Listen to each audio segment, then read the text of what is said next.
The 150th Kentucky Derby has come and gone, and there's a sense of relief in 2024. Last year, 12 horses died leading up to the Derby at Churchill Downs. This year, the number was 0. But it's still early in the race season there, and it's hard to say what will happen at the other Triple Crown races in Maryland and New York. We're still waiting for Churchill and the industry to follow up with everything PETA has suggested last year. Those proposals next on this encore presentation of the PETA Podcast with Emil, Guillermo.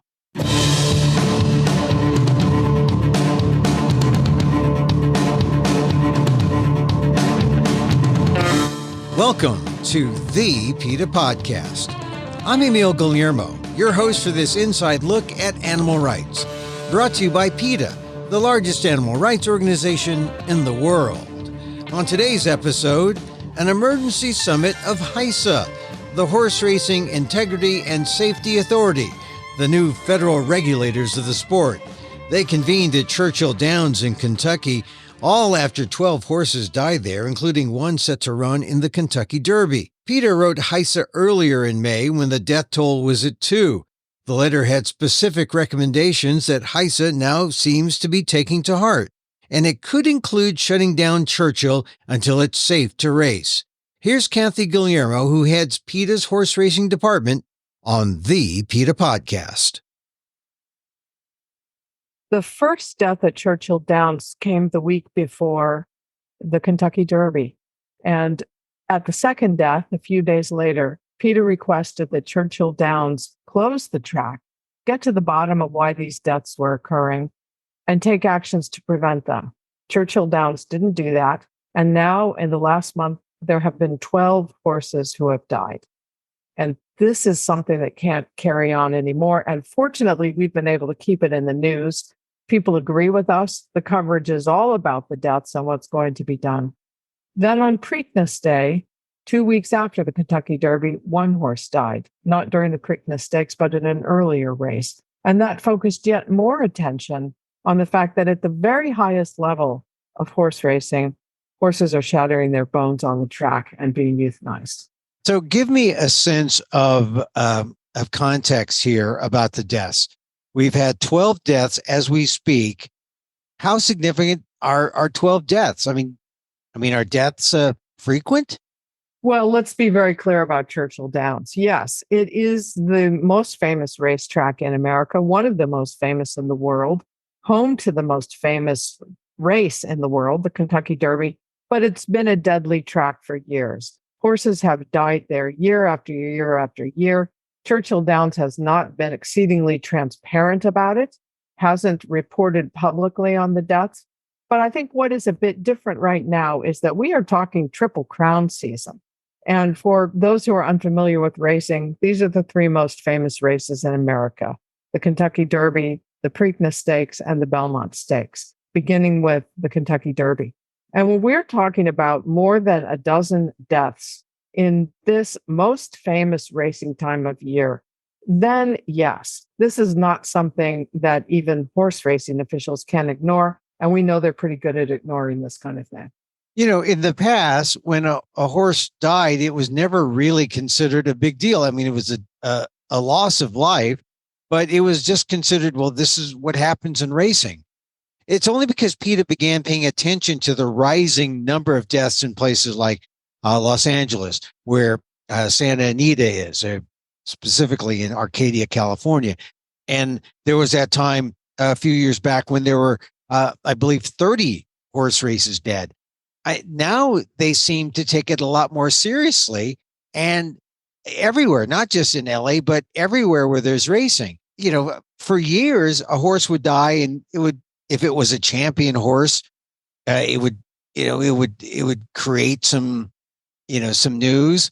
But for the most part, when an average run of the mill horse breaks down and dies at a racetrack, it was just considered a normal thing. We've changed that narrative. Horse racing will never go back to those days. And it began back in 2008 when we launched a campaign against the cruelty of horse racing. And it's gone through 9 different undercover investigations that we have done about various aspects of the cruelty in horse racing. beginning with the drugging of horses, the legal medicating of horses that leads directly to their breakdown and death, to investigations of the transport of horses to Canada and Mexico for slaughter, to the sales of racehorses to Korea, South Korea, and to Japan, where they all eventually end up in slaughterhouses, to the under-tax shows, the so-called 2-year-olds in training sales, in which horses are sold at auction and they are just barely 2 years old, some of them not even chronologically 2 years old, and they are run faster than they ever will be in their lives, risking their limbs. Some of them die. From all of these investigations, we have educated the public. So we can't take complete credit for the attention that is on the deaths right now, because it is a changing public view of horse racing. We have, through the years, educated people about what happens to animals when they're used for entertainment in this way. And the American public has decided they don't want to tolerate this. And I think that's become very clear. The horse racing industry has fought back against it, but this is not a story they're going to undo. So they really need to deal with it. And that's what we've been working on. And let's point out that among the 12 deaths that have occurred, you had one that was on its way to race at the Kentucky Derby, and was scratched because of death. I mean, that's quite unusual. That's right. The first death was a horse called Wild on Ice, who was slated to run in the Derby and fractured a leg before the race. And we should look for just a moment at what these deaths were.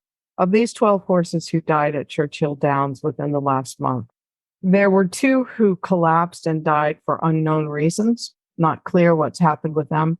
There was one horse who reared up while he was being prepared to go to the racetrack, fell back and broke his neck. And then the rest of the horses broke legs on the track.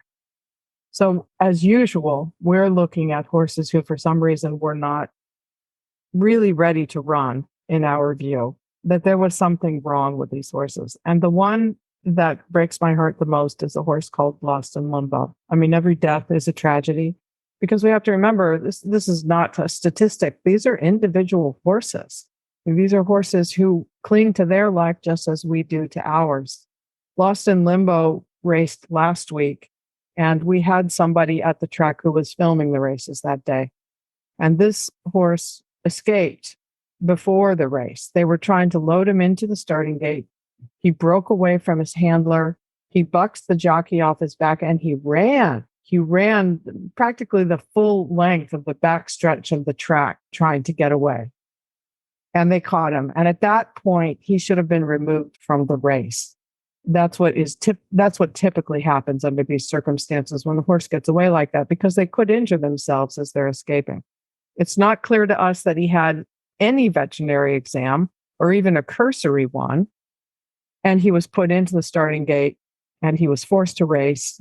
And as he crossed the finish line, he just crashed hard into the dirt on his face. And he tried to get out. It is just the most heartbreaking video. And we've released that. People can Google PETA video Lost in Limbo to see it, because I want everybody to see it, even though it will break your heart, because this was a horse who was trying not to race, trying desperately to get out of it. And we can't know what was in his mind. Did he hurt? Was his leg sore and he wasn't able to communicate it? He certainly was terrified about it. And that's how his life ended. Let's address how or why the horses are dying. It's one thing that comes to mind is, could it be the track? Could it be the surface? But it's not really the surface. It has to be something else. What do you suppose? Everybody in racing is well aware of what causes most of the deaths on the track. We know from studies that have been done over the last several decades that 90% of horses who break bones on the track had an injury at the very site where that bone broke. So for some reason, that injury is not being detected. There can be any number of reasons that singly or together contribute to a horse breaking a bone on the track. A horse could be injured and be given medication that masks that injury so he's not showing it. Horses sometimes get tired and worn out and are raced too frequently. And that micro damage that comes from running breaks their bones down. It could be that. Did anybody at Churchill Downs look at the records of these horses? Did they look at their medication records to see if they had been treated for injury? Did they see if they'd had any long layoffs between races, which would also indicate some kind of an injury? Yes, the track has to be looked at, but this is the narrative that people in racing continually want to go to. There must be some freak thing wrong with the track. It has nothing to do with the track. Now, that said, that's another way that they could improve this racing industry is by replacing the turf and the dirt tracks with a synthetic surface, which everyone knows is by far the safest surface to race on. So all of these things have to be looked at, and all of them should be looked at before the horse ever gets on that track. And I hold the track and the stewards in Kentucky responsible for not doing this. It sounds like that horses are allowed to race when they shouldn't. And then when they do race, they exert themselves and put extra pressure on, say, something that's infirm within their bodies, and then they break down, break a leg, and then are euthanized. I mean, that's sort of the shorthand version of what happens. That's a very good description. And that is why on May 2nd, we went to Churchill Downs and we asked them to suspend racing until every one of these deaths could be investigated. This was May 2nd, when only 2 horses had died. If they had listened, there would be 10 horses likely, or certainly many more who are alive now that now aren't alive. When Churchill Downs did not respond and suspend racing, we went to the group called HISA. It's the Horse Racing Integrity and Safety Authority. It's the new federal authority that is supposed to be on top of these things. It took them 12 deaths to take action. Now, to be fair, they only came into power about a week and a half ago. But nevertheless, it was only yesterday that they called an emergency racing summit. That's what they've called it. It's a meeting of people who are trying to figure out and get to the bottom of this. And they're doing exactly, according to news reports, what we told Churchill Downs to do on May 2nd. They're looking at the veterinary records. They're looking at what these horses have been through. They're interviewing the trainers. They're interviewing the jockeys. They're interviewing the stewards. They're looking at the track. They're now doing that. What they should do is suspend racing right now while they're investigating. And we did ask for that. We called for that very strongly. There was talk that it might happen. The New York Times reported today that they may pause racing at Churchill Downs, which would be the responsible thing to do. But as of right now, which is Wednesday, May 31st, 8:30, almost 8:30 in the evening Eastern time, they have not suspended racing. And is there any doubt in your mind that that should be the proper action at this point? It's only logical. They are trying to figure out what is killing horses during training and racing. So if they know horses are dying during training and racing, it only makes sense to stop training and racing until they figure it out, because to do anything else is to risk those horses. It's just irresponsible. To my mind, this is HISA's first test as a federal body, and they seem to be failing it. Now, they haven't shut down the possibility of pausing racing completely yet. They may come out tomorrow and say no racing on Friday, Saturday, and Sunday, but they should do it tomorrow, Thursday, which is when the horses and the trainers will be back on the track ready to race. And HISA, again, is a new federal authority funded by the government. They're put into action by Congress. Was it a bipartisan decision, Republicans and Democrats? Well, one correction, it is actually funded by the tracks themselves. They have to pay the Horse Racing Integrity and Safety Authority, HISA, in order to be part of the program. But yes, this was a bipartisan bill that originally grew out of PETA's investigation of the trainer Steve Asmussen. When we showed that Asmussen's barn, and in fact, many barns, and barn being the term that's used, or stable being the term that's used to refer to all of the horses under the care of particular trainers. When we showed that over-medicating horses to keep them running when they should be recuperating from racing was so commonplace that it was dangerous to the horses, it created a huge stir. That was released back in 2014. It took this much time to get this bill passed. But the wonderful thing about it is that for decades, progressive people in racing, if there are such a thing, have been saying we need federal authority. And this is the first time that there is any federal authority about integrity and safety issues at racetracks in the United States. So they're not biased toward maybe keeping the racetracks alive. They're funded by the racetracks. Is there a bias there, or are they truly independent, looking at the safety of the horses? What is their primary concern? I think it remains to be seen how it will work. There are a lot of people involved who have been involved in racing. And so we worry about that, of course. We worry about the fact that people who are and have been involved in racing are now regulating racing, which is what the problem has been so far. I'd like to give them the benefit of the doubt, but who knows? They are supposed to look at illegal doping, at the use of medications at racing, and any other issue that involves the welfare or the safety of the horse. What do you think is going to get to the bottom of this? I mean, they're looking at veterinary records, which is amazing to me that that's something they hadn't done to date. They're not even doing something that would be more efficient, like the scanning of racehorses, but before a race. But what do you think is going to be the key that could help them make the right decision for the horses? It's hard to know without transparency. I would hope that they're going to be honest about what it is they find. Are they going to find that these horses have showed some kind of injury that hasn't been dealt with appropriately, that they've been raced too often, or that there is some kind of information that will emerge? But it's going to be very hard to know unless they release all this information. And that's another thing that we advocate for, is complete transparency in racing. Complete. There should be information out about every single horse who's going to race on every single day. And this is not impossible. This is done in Hong Kong. And they have information on a website that will say things like 8 oats well this morning, or a little warmth in the left front foot. They will report on the condition of every horse. And they do it because it's completely transparent, not only to bettors who are making decisions, but to the general public and to everybody who's deeply concerned about these horses as we are. Well, you just mentioned another aspect of this that is really kind of concerning. There are people who bet on races, not just in Kentucky, but because these races are simulcast throughout the country. All across the country, people are betting on horses.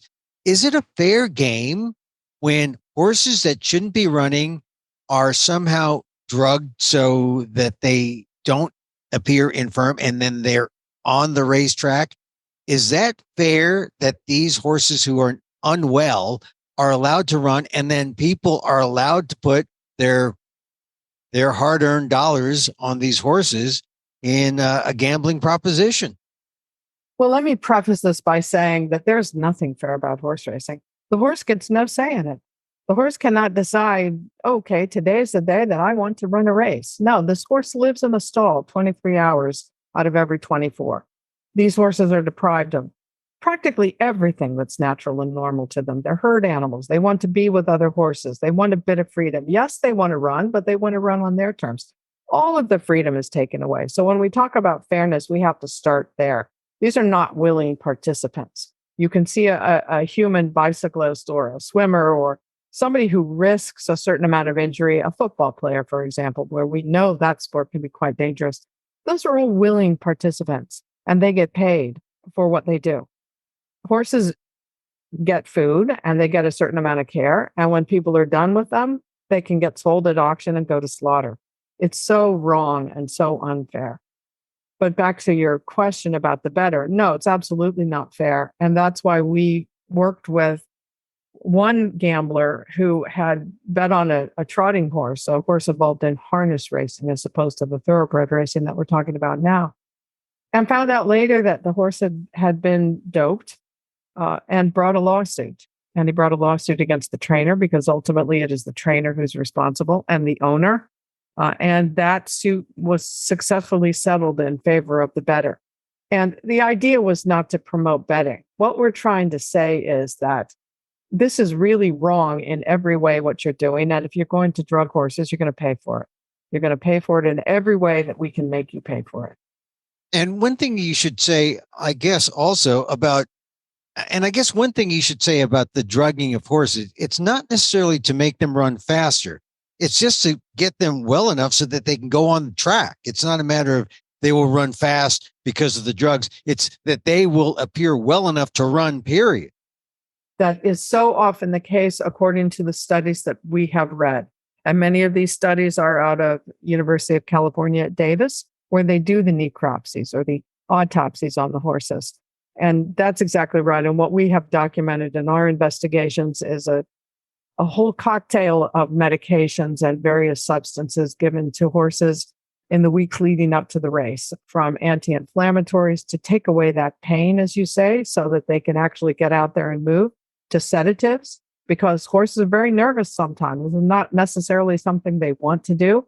And they get freaked out when they get on the track, as we saw Lost in Limbo do, to all kinds of bizarre medications that we've seen. At the time that we did our investigation, trainers were giving horses or were making sure that horses got thyroid medication, even though they don't have thyroid disease. Many jurisdictions have outlawed that now since our investigation revealed it. But that's right. There's all kinds of use of drugs that put horses at risk and that are unfair to the horses. And that is why we say there should be no medication for horses within 2 weeks of a race. None at all. If the horse is not well, the horse shouldn't be racing, period. And HISA has the ability to shut down or make that recommendation. Does the track have, are they under obligation to listen?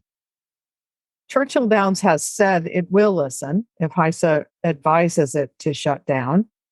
I don't know how accurate that would be. And strictly speaking, it's my understanding that while HISA cannot itself shut down the track, what it can do is prevent the simulcast of racing to and from that track, which means that they can't be live streaming those races at Churchill Downs to other places where people are betting, and they can't bring the streaming of races into Churchill Downs so that people there can bet on those. And that's a big part of the gambling world in racing. They bet on races all over the country and sometimes all over the world from one location through these streaming services. So Churchill Downs would lose a lot of money if they lose their ability to stream races. And so they would want to comply, or they would want to make sure that they were always up for every race. Well, the one thing that I've noticed about the horse racing industry is that it doesn't like to operate in its own best interest.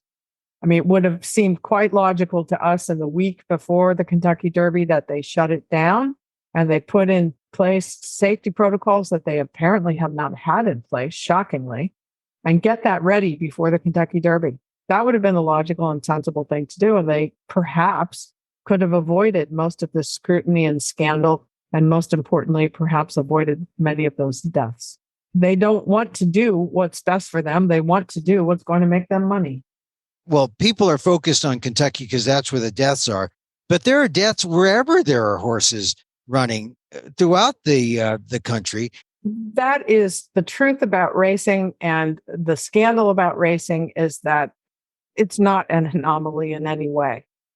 It is shocking that at this highest level, you are seeing this number of deaths when, if anywhere, the horses should be well cared for and protected. It's at these highest levels, one would think.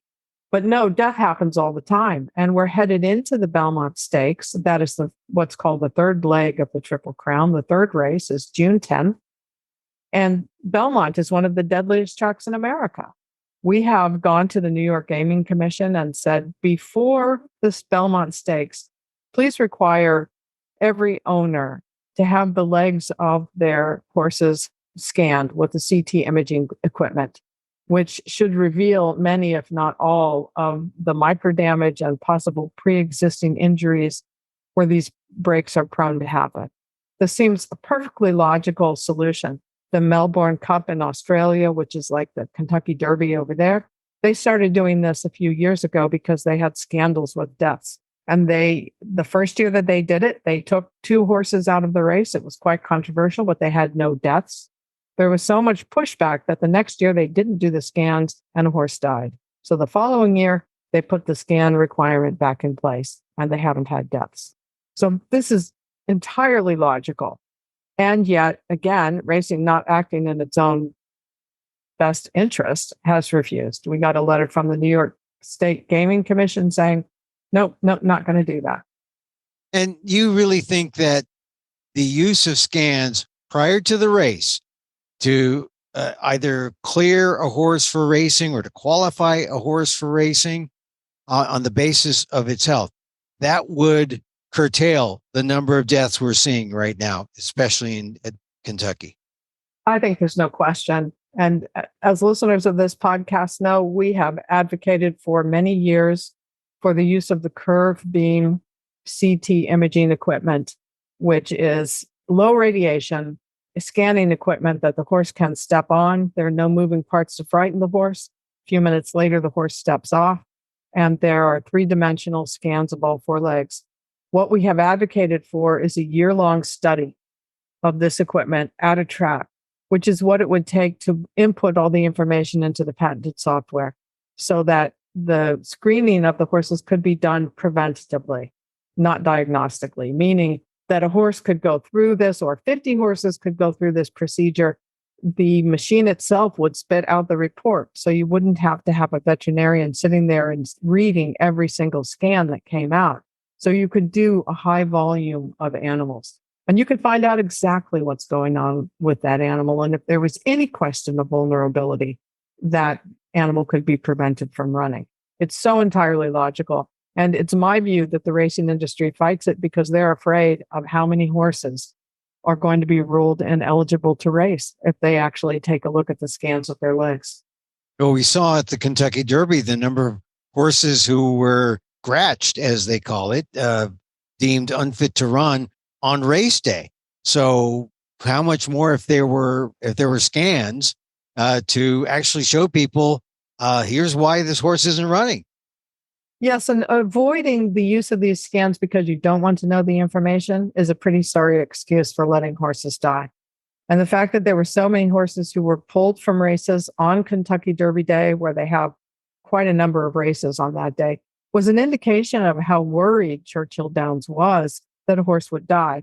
And yet, of course, 2 horses died, even with what they did.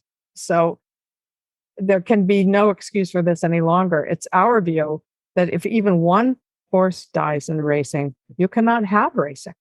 It is not acceptable to kill an animal for an entertainment, period. That should be the way it is. So all of these people who are saying it's impossible to have horse racing without some deaths, well, then you've just sealed your own fate.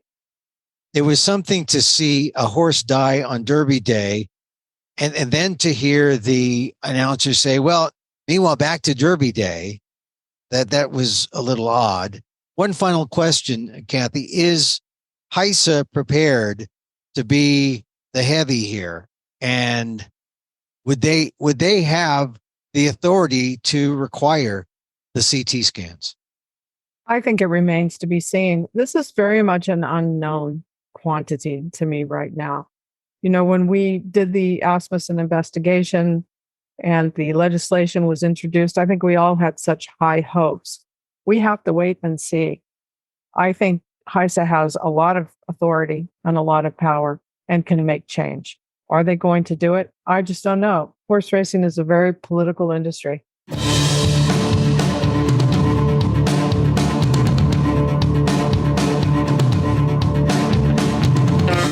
Kathy Guillermo of PETA's Equine Matters Department on a reprise of a 2023 program that laid out PETA's recommendations for the horse racing industry. HISA and PETA did recommend Churchill be shut down, and that may have helped last year in 2023, but this year, in 2024, it still hasn't followed all our recommendations. We will be monitoring.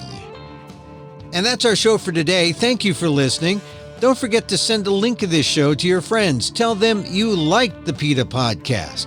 Contact us at PETA.org. You can find me on Twitter at Emil Amok, or see my vlog at amok.com, or see my work at ALDEF, the Asian American Legal Defense and Education Fund. That's ALDEF, AALDEF.org/blog, or see my one-man show. Yeah, Emil Amok, Lost NPR host, and other Amok monologues, I'm at the Orlando Fringe. Yeah, Lost NPR host Wiley, Filipino, and vegan Transdad. I'm at the Orlando Fringe Festival, May 16th through the 27th.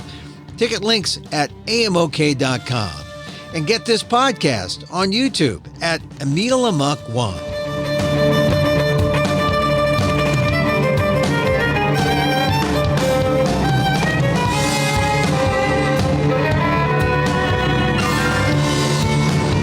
Once again, thank you for listening. Check out all our episodes on your favorite podcast app or on Apple Podcasts, where you can subscribe to as well as rate and review the show.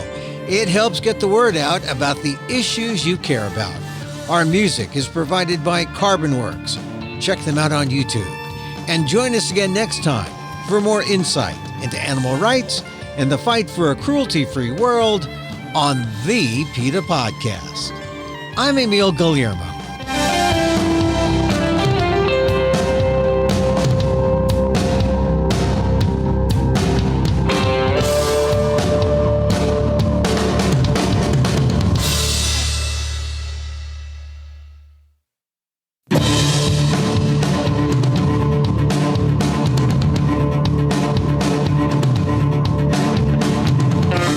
Kathy Guillermo, who leads PETA's horse racing department. As we release this podcast, HISA has not yet suggested shutting down horse racing at Churchill. Go to PETA.org for more on the horse racing campaign, and go to the podcast website link in the show notes for updates on HISA's investigation of Churchill Downs.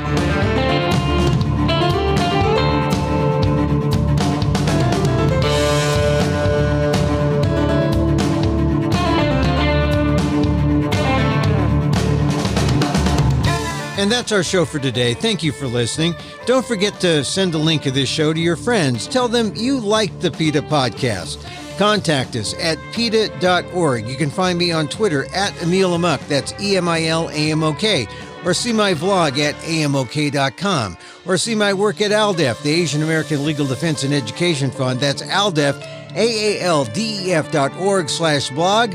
Or get this podcast on YouTube at Emil Amok 1.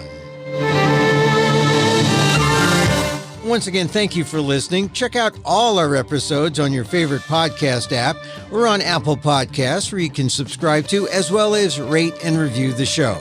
It helps get the word out about the issues you care about. Our music is provided by CarbonWorks. Check them out on YouTube. And join us again next time for more insight into animal rights and the fight for a cruelty-free world on the PETA Podcast. I'm Emil Guillermo.